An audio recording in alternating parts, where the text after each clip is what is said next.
How to install WhatsApp in Windows 10 or 11. Hi guys, what's up?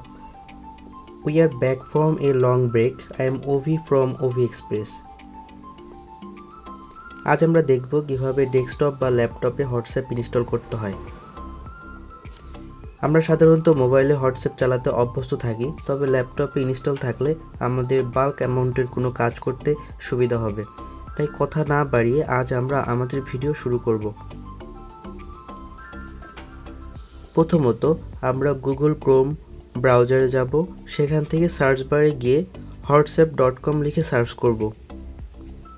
সেখানে যে পেজটি open হবে সেখান থেকে ডাউনলোড অপশনে ক্লিক করব। এখান থেকে ডাউনলোড ফর উইন্ডোজে ক্লিক করব। তখন অটোমেটিক্যালি ডাউনলোড হওয়া শুরু করবে। ডাউনলোড হয়ে গেলে আমরা সফটওয়্যারটি ইনস্টল করব।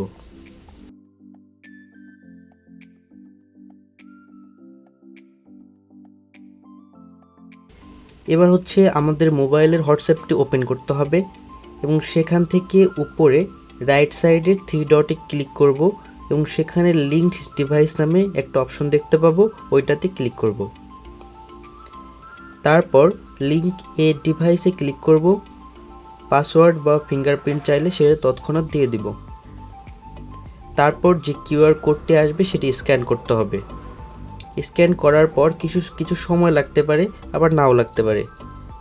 এভাবে ইনস্টল প্রক্রিয়া শেষ হয়ে যাবে।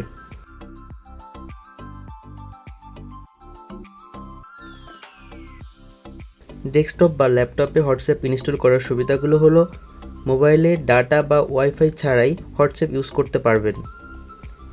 কম্পিউটারে বাল্ক অ্যামাউন্টের কোনো পিকচার বা ডকুমেন্ট একসাথে শেয়ার করতে পারবেন। তবে অনেক সুবিধার মাঝেও একটা অসুবিধা হলো ফোনের মতো এখানে অডিও বা ভিডিও কলের অপশন থাকছে না। তবে হয়তো নেক্সট আপডেটে হয়তোবা আসতে পারে। আশা করি ভিডিওটি ভালো লেগেছে। দেখা হবে নতুন কোনো ভিডিওতে। এমন ধরনের টেক রিলেটেড ভিডিও পেতে চাইলে চ্যানেলটি সাবস্ক্রাইব করতে পারেন। ভালো থাকবেন, সুস্থ থাকবেন।